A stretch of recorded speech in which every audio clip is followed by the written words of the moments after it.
Hello everyone, welcome back to my channel. তো তোমরা সবাই কেমন আছো? আশা করি ভালো আছো। তো আমিও বেশ ভালো আছি। তো এখন থেকেই তোমাদের সঙ্গে নিয়ে আজকের ব্লগটা স্টার্ট করছি। তো চলো দেখতে থাকো।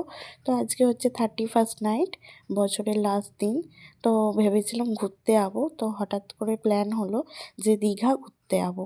তো আমি, দিদি, রাজাদা, রাহুল আর দিদির ননদের তো কদিন আগে বিয়ে হয়েছে, তো এই নিশাদি আর নিশাদির বর, তো ছজন মিলে ভেবেছিলাম দীঘা ঘুরতে যাবো।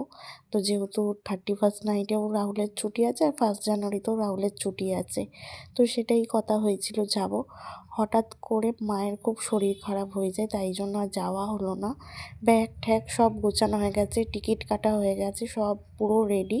খালি যাওয়ার 2-3 ঘন্টা আগে মায়ের হঠাৎ করে খুব শরীর খারাপ হয়ে যায়।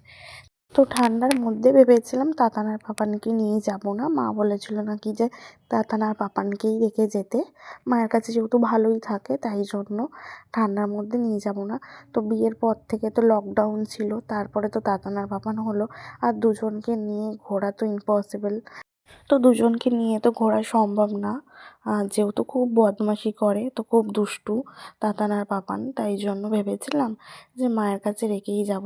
তো একটু মজা আনন্দ করেছিলাম যে অনেক দিন পর দূরে কোথাও ঘুরতে যাবো, তো সেটাও যা ক্যান্সেল হয়ে গেল। তো কী আর করব।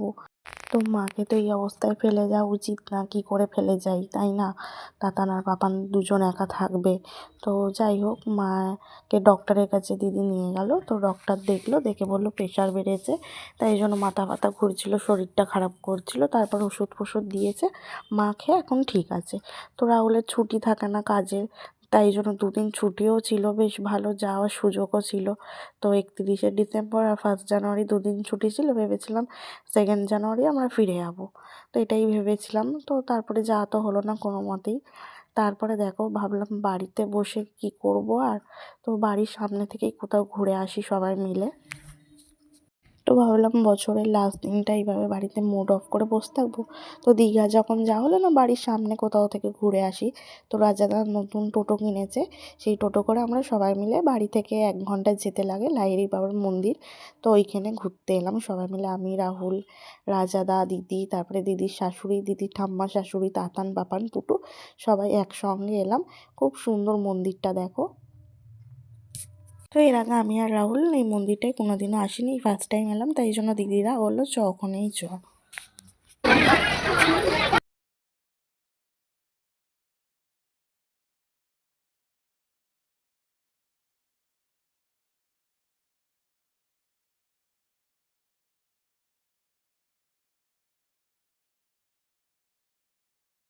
সকলে মিলে মঞ্চে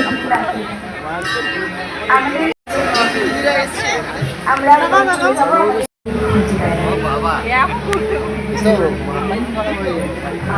আমরা সে আছে বলে আমার আকাশ জুড়ে প্রতি তারা রাতে রাতে ফুল ফুটে হয় বলে আমার মন।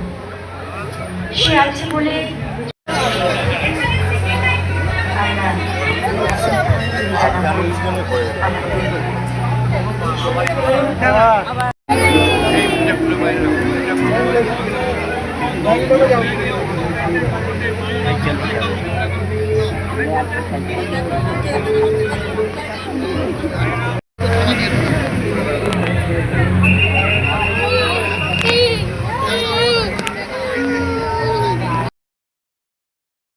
তো দেখো মন্দিরটা খুব সুন্দর। তো দীঘা যায়নি তো কী আছে, তো এই মন্দিরটাই খুব মজা করে ঘুরলাম, আনন্দ করে। তো দেখো ভেতরে ফোন অ্যালাউ ছিল না, তাই ভেতরেরটা ঢুকে তোমাদের কিছুই শেয়ার করতে পারলাম না। ভেতরটা আরও সুন্দর। তো বাইরে থেকে যেটুকুনি ফোন অ্যালাউ ছিল সেটুকুনি তোমাদের সঙ্গে শেয়ার করলাম, এই আর কি। তো চলো দেখতে থাকো।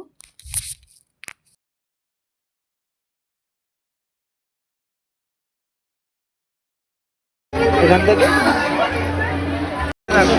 হলো এটা।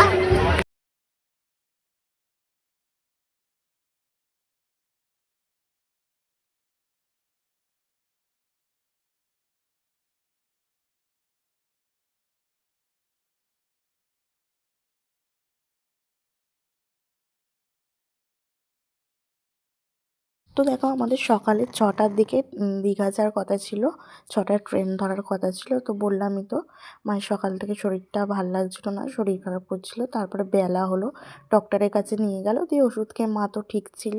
তো তারপরে দুপুরবেলার দিকে খাওয়া দাওয়া করে মন্দিরটায় গেলাম, যে দেখলাম মায়ের শরীরটা এখন ঠিক আছে তাই জন্য। তো তারপরে দেখো বাড়ি চলে এসেছি, আর এদিকে দিদি চিকেন রান্না করেছিল, আর এসেই দেখো রাহুল শুয়ে পড়েছে আর আমিও শুয়ে পড়েছি। তারপরে দেখো ডিনার ফিনার করে যাব আমাদের চন্দননগর স্ট্যান্ডে, যেহেতু হ্যাপি নিউ ইয়ার হয়ে যাবে 1 জানুয়ারি।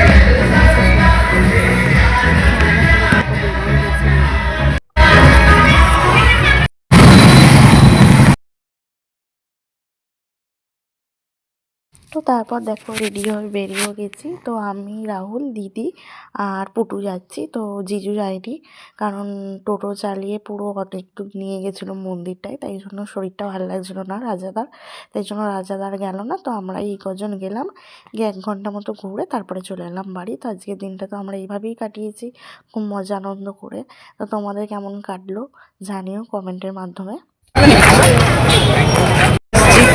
চা খাবো।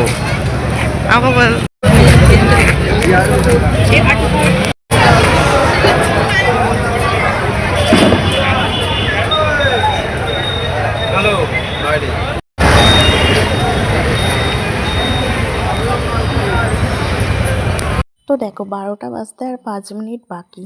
তো চলো তোমাদেরকে জানিয়ে দিই অ্যাডভান্স হ্যাপি নিউ ইয়ার। 12টা বাজে।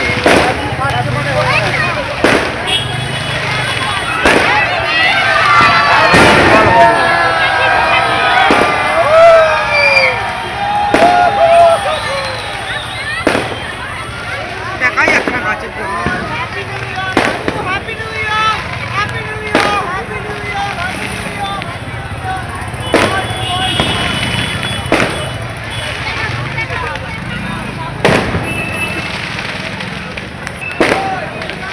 বাড়ি গাছটা কেটে দিলে